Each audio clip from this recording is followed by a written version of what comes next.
ಬೆಕ್ಕುಗಳು ದಾರಿಯಲ್ಲಿ ಅಡ್ಡ ಬಂದ್ರೆ ಸ್ವಲ್ಪ ಸಮಯ ನಿಲ್ಲಿಸಿ ಮುಂದೆ ಹೋಗಿ ಅಂತಾರೆ. ಹಾಗಾದ್ರೆ ಅದಕ್ಕೆ ರೀಸನ್ ಏನ್ ಗೊತ್ತಾ? ಇಂದಿನ ಕಾಲದಲ್ಲಿ ಈ ರೀತಿ ಟೆಂಪೋ, ಟ್ರಕ್, ಟ್ರಾವೆಲ್ಸ್ಗಳು ಇರಲಿಲ್ಲ. ಯಾವ್ದಾದ್ರು ಒಂದು ಗೂಡ್ಸ್ ಅನ್ನ ಒಂದು ಕಡೆಯಿಂದ ಇನ್ನೊಂದು ಕಡೆಗೆ ಟ್ರಾನ್ಸ್ಪೋರ್ಟ್ ಮಾಡಬೇಕು ಅಂದ್ರೆ ಎತ್ತಿನ ಗಾಡಿಯನ್ನ ಯೂಸ್ ಮಾಡ್ತಿದ್ರು. ಎತ್ತಿನ ಗಾಡಿ ತುಂಬಾ ನಿಧಾನ ಇರೋದ್ರಿಂದ ತುಂಬಾ ಸಮಯ ಟೈಮ್ ತಾಳ್ತಿತ್ತು. ಕೆಲವೊಂದು ಸಲ ರಾತ್ರಿಯಲ್ಲೂ ಕೂಡ ಹೋಗ್ಬೇಕಾಗಿ ಬರ್ತಿತ್ತು.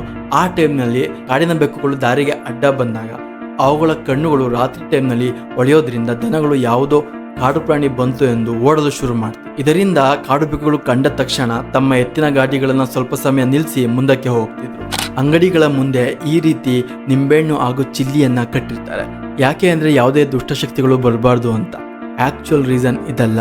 ನಿಂಬೆಹಣ್ಣು ಹಾಗೂ ಮೆಣಸಿನಕಾಯಿಗಳು ಮಿಕ್ಸ್ ಆದ್ರೆ ಅಂಗಡಿ ಒಳಗಡೆ ಯಾವುದೇ ಕೀಟಾಣುಗಳು ಅಥವಾ ಬ್ಯಾಕ್ಟೀರಿಯಾಗಳು ಒಳಗಡೆ ಬರೋದನ್ನ ತಡೆಯುತ್ತವೆ ಅಂತ ಅಂಗಡಿಗಳ ಮುಂದೆ ಕಟ್ಟಲಾಗ್ತಿತ್ತು. ಅವುಗಳನ್ನ ಸಾಯಿಸಿದ ನಂತರ ಅವುಗಳ ತಲೆಯನ್ನ ಒಡೆದಾಕ್ಬೇಕು ಅಥವಾ ಸುಡಬೇಕು ಅಂತ ಹೇಳ್ತಾರೆ. ಇಲ್ಲದಿದ್ರೆ ಅವುಗಳ ಕಣ್ಣುಗಳಲ್ಲಿ ಅವರ ಸಂಬಂಧಿಕರು ಚಿತ್ರಗಳನ್ನ ನೋಡಿ ಮತ್ತೆ ಅವುಗಳು ಬಂದು ಸಾಯಿಸುತ್ತವೆ ಅಂತ.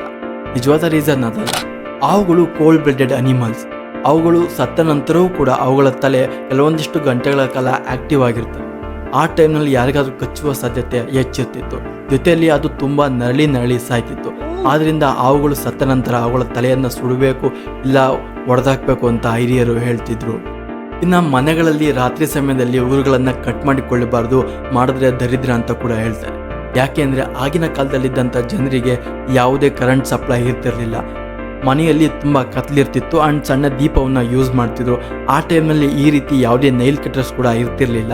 ಅವರು ಉಗುರುಗಳನ್ನ ಕಟ್ ಮಾಡ್ಕೊಳ್ಳೋದಕ್ಕೆ ಚಾಕುವನ್ನು ಯೂಸ್ ಮಾಡ್ತಿದ್ರು. ಆ ಟೈಮ್ನಲ್ಲಿ ಉಗುರು ಕಟ್ ಮಾಡೋದಕ್ಕಿಂತ ಕೈಗಳನ್ನು ಕುಯ್ದುಕೊಳ್ಳುವ ಸಾಧ್ಯತೆ ತುಂಬಾ ಹೆಚ್ಚಿರ್ತಿತ್ತು. ಆದ್ದರಿಂದ ಹಿರಿಯರು ರಾತ್ರಿ ಸಮಯದಲ್ಲಿ ಉಗುರುಗಳನ್ನು ಕಟ್ ಮಾಡಿಕೊಳ್ಳಬಾರ್ದೆಂದು ಹೇಳ್ತಿದ್ರು.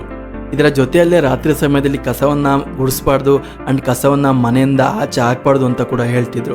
ಇದು ಕೂಡ ಸೇಮ್. ಆಗಿನ ಕಾಲದಲ್ಲಿ ಕರೆಂಟ್ ಇಲ್ಲದ ಕಾರಣ ರಾತ್ರಿ ಸಮಯದಲ್ಲಿ ಕಸವನ್ನು ಗುಡಿಸ್ಬೇಕಾದ್ರೆ ಯಾವುದಾದ್ರೂ ವ್ಯಾಲ್ಯೂಬಲ್ ಥಿಂಗ್ಸ್ ಅದರ ಜೊತೆ ಹೋದಾಗ ಅದು ಮತ್ತೆ ಸಿಗ್ತಿರಲಿಲ್ಲ. ಆದ್ದರಿಂದ ರಾತ್ರಿ ಸಮಯದಲ್ಲಿ ಕಸವನ್ನು ಗುಡಿಸ್ಬಾರ್ದು ಆ್ಯಂಡ್ ಅದನ್ನು ಮನೆಯಿಂದ ಆಚೆ ಹಾಕ್ಬಾರ್ದು ಅಂತ ಕೂಡ ಹೇಳ್ತಿದ್ರು.